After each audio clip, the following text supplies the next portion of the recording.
Sahabat, mayoritas kasus kejahatan yang berakhir dengan pembunuhan satu keluarga biasanya didasari oleh masalah hubungan emosional.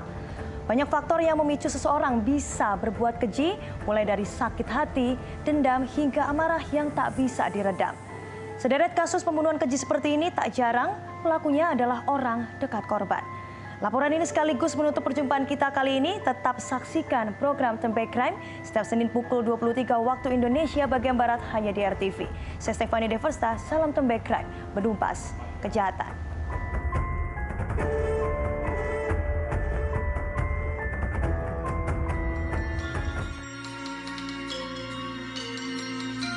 Penemuan jasad perempuan 55 tahun atas nama Tuti Suhartini dan anaknya Amelia Mustika Ratu 23 tahun menjadi cerita tersendiri bagi warga kampung Ciseti, Jalan Cagak, Subang, Jawa Barat.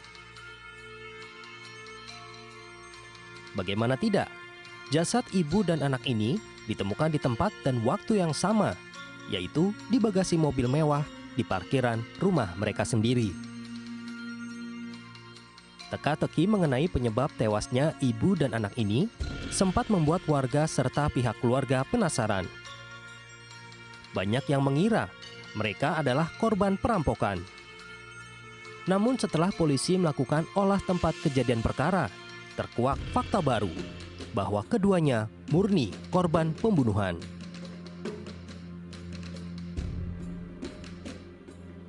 Melihat sejumlah fakta yang terkuak, kriminolog Luki Nurhadianto menganggap kasus ini masuk ke dalam konteks postual relation atau kasus yang dilatar belakangi hubungan emosional. Dalam konteks pembunuhan keluarga, umumnya dilandasi dari rendahnya ikatan sosial dan hilangnya rasa kepercayaan. Luki pun menilai kasus pembunuhan yang menggemparkan wilayah Subang, Jawa Barat ini diduga kuat dilakukan oleh orang terdekat korban. Ya, dalam konteks pembunuhan di Subang ini masuk dalam kategori pembunuhan dengan kategori spousal relations. Bagaimana kemudian ada interaksi, ada hubungan emosional, ada kemudian ikatan sosial antara lingkup keluarga, dalam hal ini bisa jadi suami dengan istri, kemudian dengan anak, atau bahkan dengan lingkungan orang dekat. Karena bisa kita simpulkan bahwa relasi itu kemudian kembali menguat, bahkan kemudian berdampak pada hilangnya nyawa dari salah satu anggota keluarga. Ya, seperti adanya hubungan emosional dalam hal ini adalah suami dengan istri, bahwa kemudian itu terkait dengan warisan, atau kemudian terkait dengan cinta segitiga, atau bahkan dalam konteks tertentu terkait dengan hak terkait anak atau mertua dan kemudian orang tua di sekitar hubungan tersebut. Nah, dalam konteks spousal seringkali memang dilandasi oleh hubungan-hubungan yang bersifat emosional, baik itu dalam konteks ikatan, dalam konteks relasi, bahkan dalam tatanan yang lebih ekstrim lagi dalam konteks dendam. Terkait tewasnya korban Amelia, Luki menduga pelaku semula hanya ingin menghabisi sang ibu, Tuti.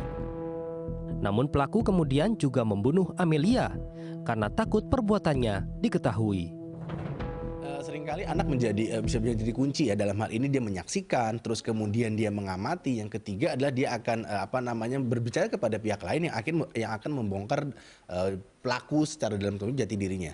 Nah, dalam konteks tertentu anak akhirnya menjadi instrumen berikutnya untuk melakukan pembunuhan. Jadi pembunuhan ini dalam konteks itu mungkin menyasar si ibu, kemudian dengan adanya anak maka mengaburkan tujuan utama dengan kemudian menjadikan anak sebagai korban. Nah, seringkali akhirnya menjadikan keterkaitan di antara relasi keluarga tersebut untuk kemudian bisa mengaburkan dalam tanda kutip pembunuhan yang seharusnya mereka lakukan dengan menyasar orang yang ditargetkan di awal.